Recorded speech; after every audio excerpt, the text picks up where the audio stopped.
This is en route and choreo command running for our Multicam Pt.1.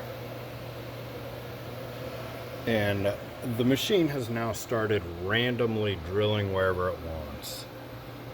These yellow dots on the screen represent where the holes were supposed to be drilled or have been drilled. This white crosshair represents where the drill currently is. Here's the pattern of what we were supposed to be drilling.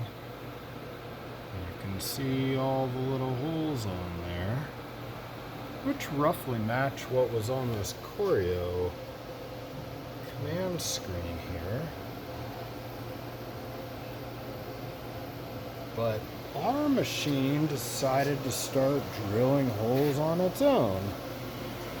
That white crosshair represented where the drill is right now, and look, there's a hole where it just drilled, but there's not supposed to be a hole there.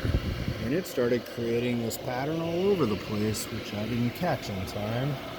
And now we have a bunch of random holes on this end of the hole.